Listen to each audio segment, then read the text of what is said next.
주 선한 능력 보호받으면서 무슨 일 닥쳐도 담대하네.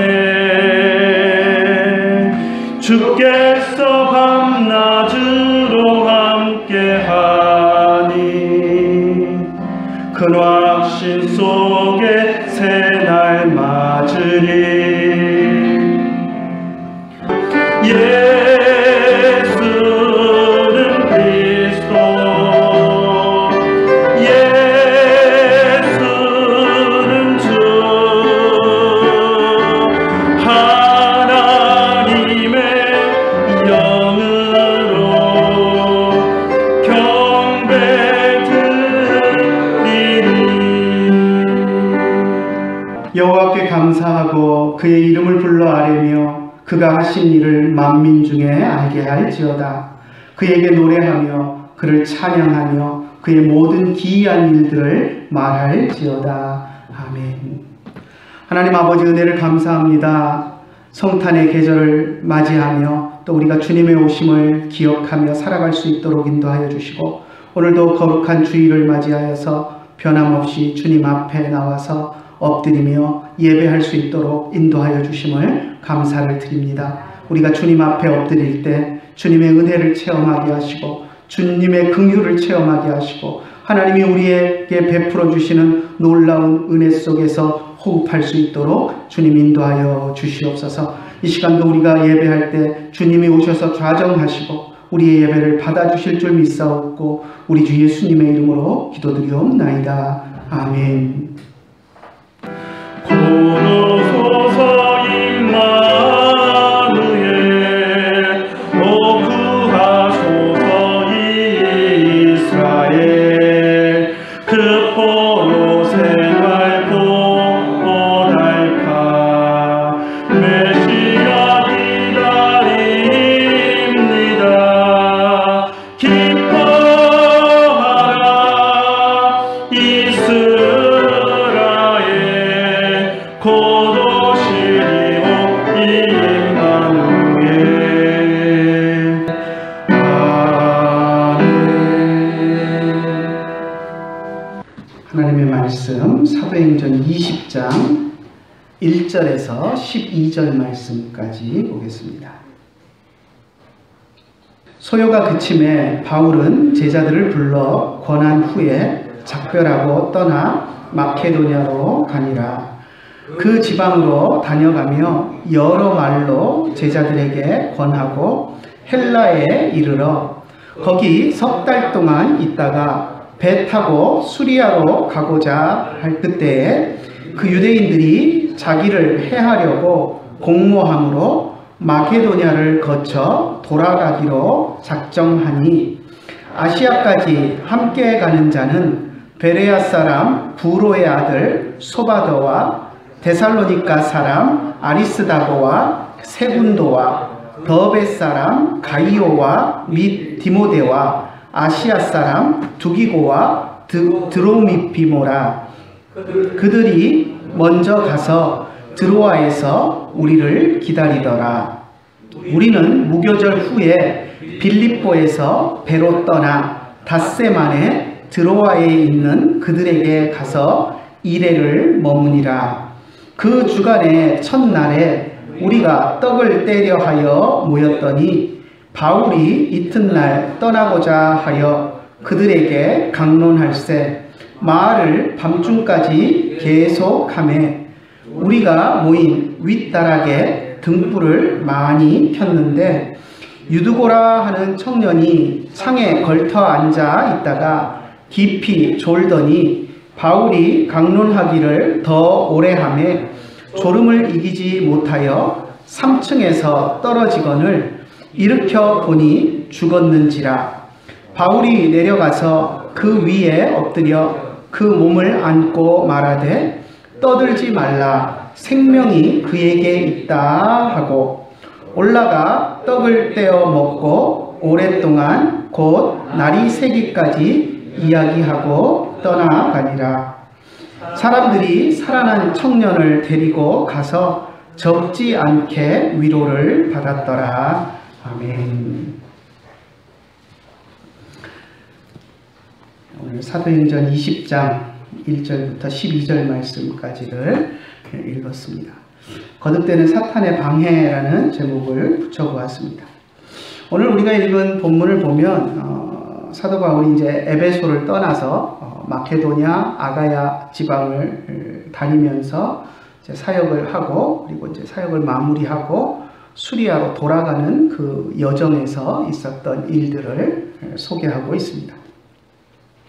그 과정들을 보면 사도 바울의 사역을 지속적으로 사탄이 방해하는 그러한 모습들을 보게 됩니다. 그래서 오늘 그렇게 제목을 붙여보았고요. 그런 방해 속에서 바울이 어떻게 사역을 했는가 하는 모습들을 우리가 한번 살펴보고자 합니다. 우리가 앞에서 19장에서 에베소에서 데메드리오라고 하는 은세공업자가 에베소 사람들을 선동해서 소동을 일으켰던 것을 보았습니다.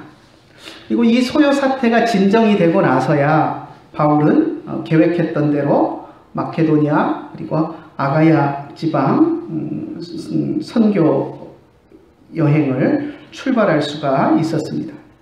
그래서 오늘 우리가 읽은 1절에 보니까 소요가 그침에 바울이 제자들을 불러서 권한 후에 이제 작별하고 떠나갔다라고 이야기하고 있는데요. 소요가 그치고 이제 계획했던 일정대로 에베소를 떠나지만 그 떠나는 바울의 발걸음은 가볍지 않았을 것입니다. 더구나 지난번 마케도니아에서 또 아가야 지방에서 2차 선교 여행 때죠. 그때 사역했던 것들을 이렇게 이제 추억해 보면, 되돌아서 생각해 보면 쉽지 않은 그런 여정이었습니다. 어려움을 많이 당했던 그런 지역이 마케도니아였고 또 아가야였습니다. 생각해 보면 마케도니아의 첫성이었던 빌립보에서는 전도를 더 못하고 있다가 귀신 들린 여종 하나를 고쳐준 것이 빌미가 되어서 감옥에 갇혀서 곤욕을 당했던 그런 기억도 있었고요. 또 데살로니가에서는 유대인들이 일으킨 소동 때문에 밤에 도망치듯이 쫓겨나기도 했었고, 베레아에서도 상황이 어려워져서 같이 사역하던 실라와 디모데와 만나지도 못하고 혼자 황급히 몸을 피해서 아테네로 그렇게 내려갔던 그런 기억들이 있는 곳이었습니다. 고린도도 마찬가지입니다. 고린도에서도 사역할 때 유대인들의 손에 끌려가서 아가야 지방의 총독 갈리오 앞에 끌려가서 또 곤욕을 당하기도 했었습니다.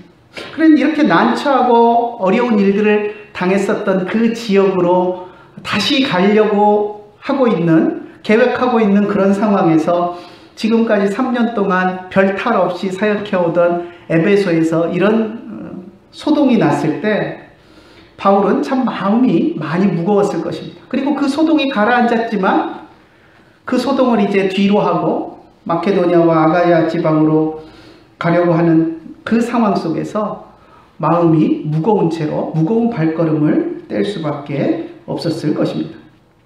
바울이 이렇게 우여곡절이 많았던 마케도니아와 아가야 지방으로 다시 선교 여행을 출발하려고 하는 시점에서 사탄은 에베소에서 큰 소동을 일으킴으로써 바울의 마음속에 앞으로의 여정에 대한 두려운 마음을 심어주고 혼란스러운 마음을 갖게 하려고 했습니다.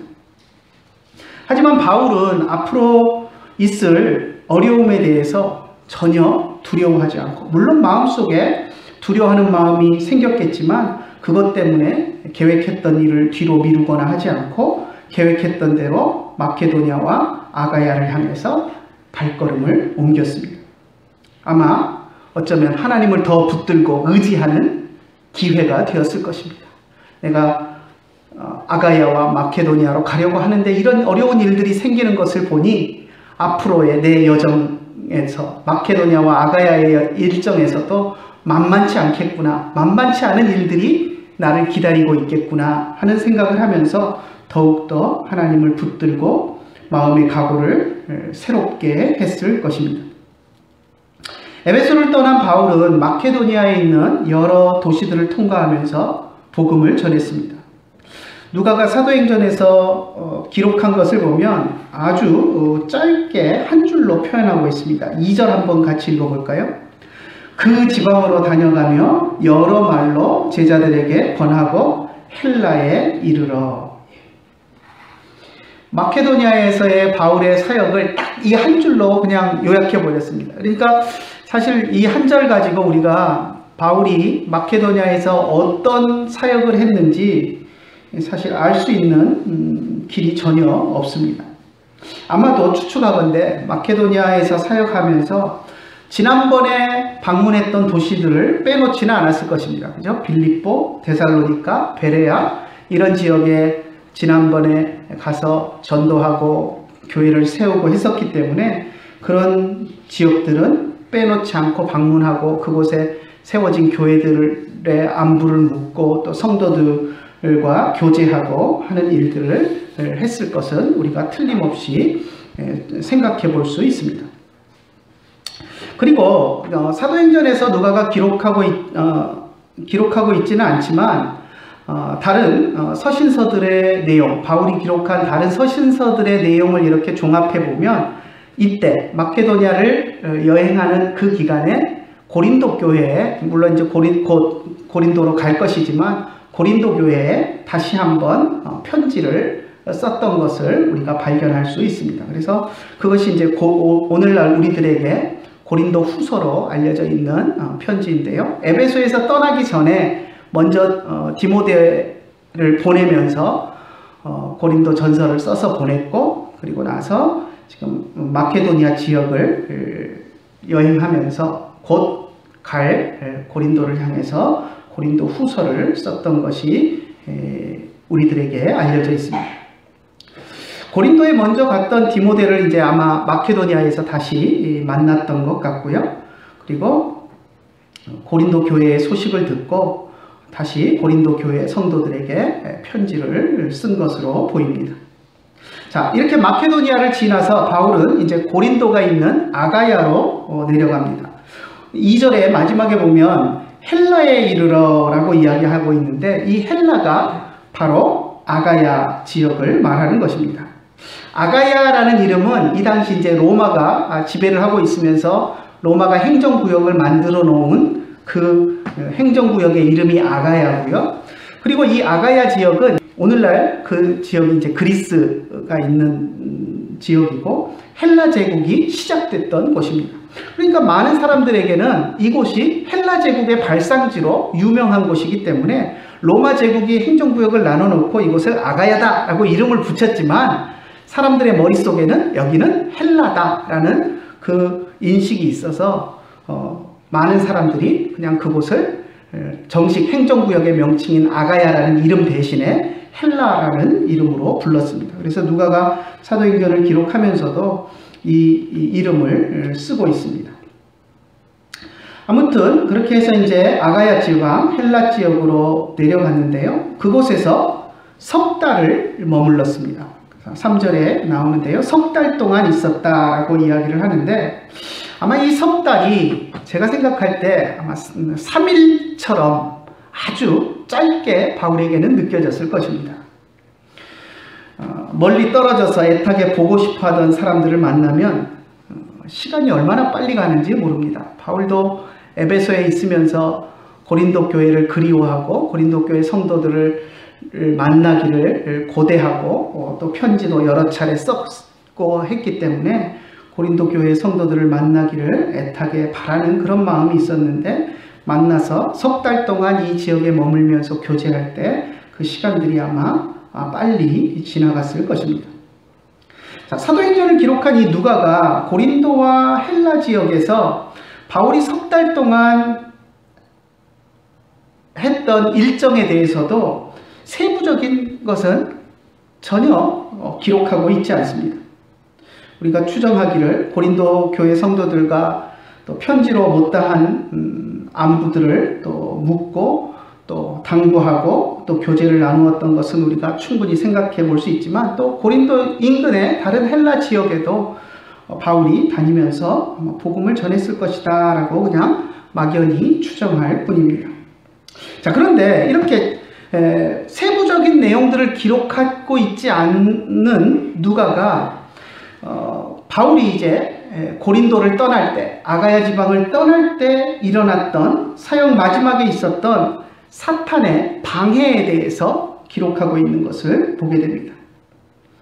한번 볼까요? 바울이 마케도니아와 아가야 지역에서 여행을 마무리하고 이제 아가야에서 배를 타고 바로 이제 수리아로 돌아가려고 했습니다.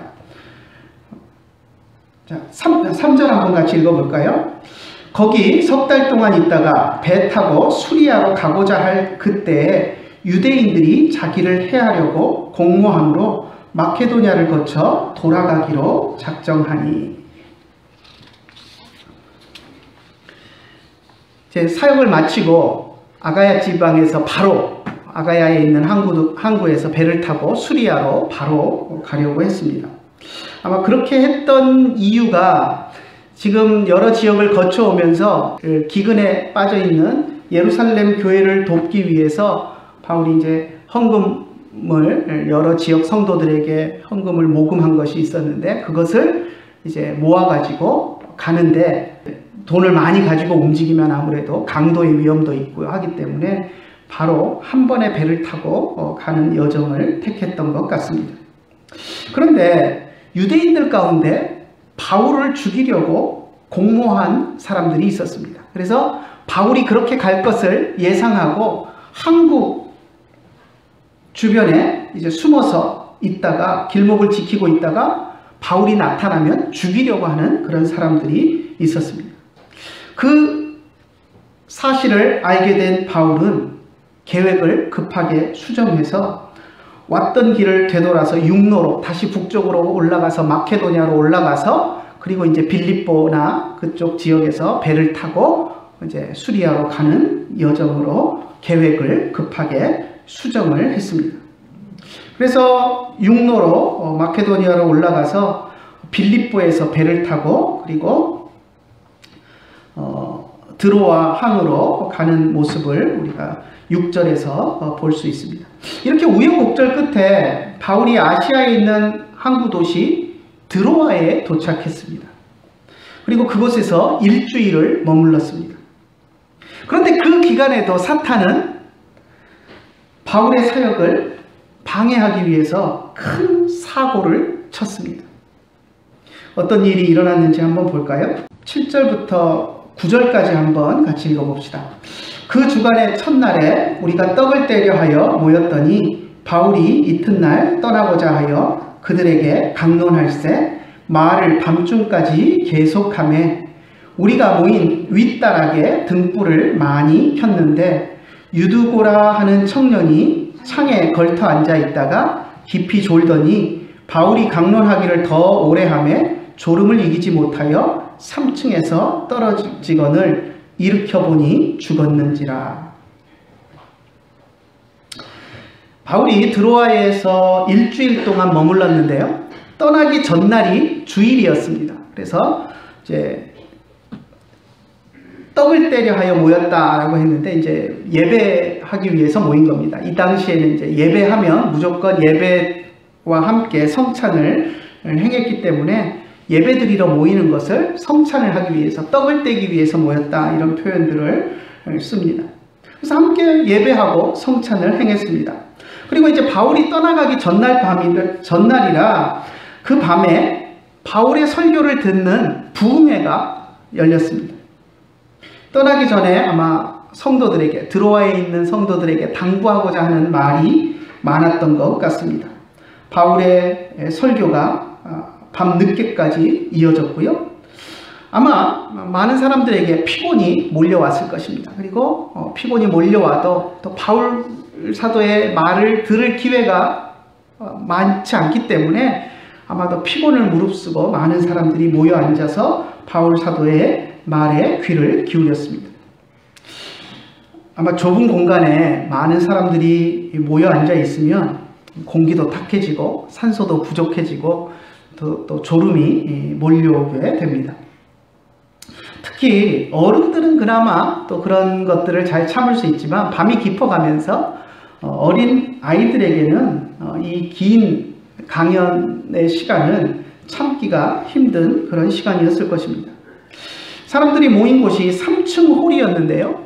유두고라는 아이가 창에 걸터앉아 졸다가 그만 창에서 떨어지는 사고가 일어났습니다. 그리고 내려가서 보니 이미 죽고 생명이 떠나고 난 그런 상황이었습니다. 그 사건으로 사람들은 충격을 받았습니다. 바울도 놀래서 뛰어내려갔겠죠. 그리고 엎드려서 그 아이를 안았습니다. 죽은 줄만 알았던 아이는 바울의 품에서 살아났습니다. 그리고 사람들은 다시 3층 강연장으로 올라가서 음식을 나눠 먹으며 바울의 강연을 밤새도록 들었습니다. 자, 이 사건에 대해서 유두고 이야기를 할 때 많은 사람들이 유두고를 비난하는 식으로 말하는 것들을 봅니다. 하나님의 말씀을 들을 때 졸았기 때문에 이런 일이 일어났다. 좋은 것에 대해서 잘못됐다. 잘못해서 하나님께 벌받았다. 뭐 이런 식으로 심지어는 그렇게 이야기하는 사람들도 있습니다. 하지만 그렇게 이야기하는 것은 잘못입니다. 이것은 사탄이 바울의 사역을 방해하기 위해서 일으킨 사건이지 유두고라는 아이가 잘못했기 때문에 일어난 사건은 아닙니다. 더욱이 이 유두고라는 아이는 아직 모든 것을 참고 인내할 만한 성인이 아닙니다. 우리 이제 성경에, 우리 한글 성경에 청년이라고 번역을 해 놓았기 때문에 우리에게는 이제 다 큰 어른인 것처럼 느껴지는 그런 성향이 있습니다. 한글 개역 개정 성경에 보면 9절에 보면 유두고를 하는 청년이라고 이야기를 하고 있고요. 그죠? 유두고라 하는 청년이 창에 걸터 앉아 있다가 라고 이야기하고 있고 12절에도 보면 살아난 청년을 데리고 가서 적지 않게 위로를 받았다라고 해서 이 청년이라고 번역을 해 놓았는데요. 9절에서 청년이라고 번역된 헬라어 단어를 보면 젊은 남자아이를 이야기하는, 어린 남자아이를 이야기하는 그런 단어입니다. 네아니아스라는 단어인데요. 그리고 뭐 이것은 청년으로 번역할 수도 있다라고 우리가 할 수도 있겠지만 그 다음에 12절에 살아난 청년이라고 번역된 여기서는 또 다른 단어를 사용하는데 파이스라는 단어를 사용합니다. 이 단어는 어린아이 꼬마한테 쓰는 단어입니다. 그러니까 청년이라기보다는 아직 성인이 되지 않은 어른이 되지 않은 오늘날로 우리로 치면 청소년, 중학생 뭐 요 정도 되는 청소년 정도로 보는 것이 적당하지 않을까 하는 생각을 해봅니다. 아직 성인이 되지 않은 소년입니다. 어린 소년입니다. 어른들이 하나님의 말씀에 몰입해서 은혜를 받고 있을 때 어린 소년 하나가 창가에 걸터 앉아 있다가 졸음을 이기지 못하고 창에서 떨어진 것입니다. 우리는 결코 이 아이를 비난할 수는 없습니다. 예배 시간에, 그것도 부흥의 시간에 이런 일이 교회 안에 발생한다면 얼마나 충격적인 일이겠습니까? 더더욱 말씀을 전하고 있는 중에 일어났기 때문에 더 이상 말씀을 전할 수 없는, 말씀을 전하는 것을 중단해야 되는 그런 상황이 발생한 것입니다. 사탄의 계획이 성공하는 듯 했습니다. 하지만 하나님께서는 말씀을 전하는 바울의 사역이 방해받지 않도록 하기 위해서 이 아이를 살려주셨습니다. 어떤 사람들은 아이가 기절했다가 깨어난 것이다, 죽은 것이 아니었다, 뭐 이렇게 말하는 사람도 있습니다. 하지만 아이는 분명히 죽었다가 살아났습니다. 물론 3층에서 떨어졌으니 죽었다 이렇게 생각할 수도 있겠지만 지금 이 사도행전을 쓰고 있는 누가라는 사람의 직업이 의사입니다. 그 현장에, 바울이 설교하는 그 현장에 누가가 있었고, 그리고 이 상황을 지금 기록하고 있는데 누가가 지금 뭐라고 기록하고 있습니까? 9절 마지막에 보니까 일으켜 보니 죽었는지라. 의사가 판단한 겁니다. 호흡이 있는지 없는지 의사가 판단하고 죽었다라고 분명하게 기록을 했습니다. 의사로서 아이의 상태를 이렇게 기록한 누가의 말을 우리는 신뢰할 수밖에 없습니다. 분명히 아이는 죽었습니다. 그런데 하나님께서 바울을 통해서 그 아이의 생명을 살려주셨습니다. 바울은 하나님께서 그 아이를 살려주실 것을 분명히 확신했습니다. 그래서 사람들에게 떠들지 말라, 생명이 그에게 있다라고 말했습니다.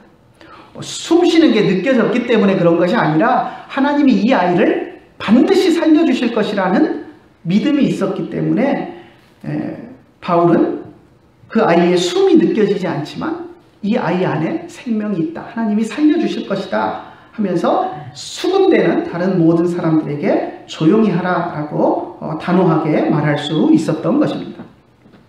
아이가 바울의 품에 안겨 다시 숨을 쉬기 시작하자 바울은 사람들과 함께 다시 강연장으로 올라갔습니다. 그리고 밤새도록 하나님의 말씀을 사람들에게 전했습니다.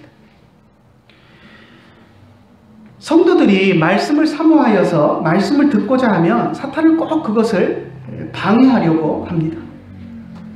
생각해 보십시오. 바울의 강론이 밤늦게까지 길어져서 유두고라는 아이가 떨어져서 창문에서 떨어져서 죽었을 때 사람들의 반응이 어땠겠습니까? 누가가 세세하게 기록하고 있지는 않지만 그 아이가 창에서 떨어져 죽었을 때 그곳은 완전히 아수라장이 되었을 것입니다. 아마 사람들 중에는 바울을 비난하는 사람도 있었을 것입니다. 그래 조금만 하지 왜 그렇게 늦게까지 해가지고 이런 사고가 발생하게 하느냐, 너무 늦게까지 강론을 끝내지 않아서 결국 애가 떨어져 죽는 사고가 생겼다 하면서 바울을 비난하는 사람도 분명히 있었을 것입니다. 그런데 하나님께서는 그 아이를 살려주셨습니다. 그래서 바울을 비난하던 사람들의 입이 다 다물어졌고 바울은 날이 밝을 때까지 밤새도록 하나님의 말씀을 계속 강론할 수 있었습니다. 말씀을 방해하는 사탄의 계획은 결국 실패로 돌아가게 된 것입니다. 오늘날도 사탄은 여러 가지 방법으로 말씀이 성도들의 마음속에 뿌려지는 것을 방해합니다. 또 사역자들의 사역을 끊임없이 방해합니다. 마음을 괴롭게 하고 주변에 복잡한 문제들이 발생하게 만들어서 마음을 분산시키고 방해합니다. 사도 바울이 지금 에베소를 떠나서 마케도니아, 아가야 지방을 거쳐서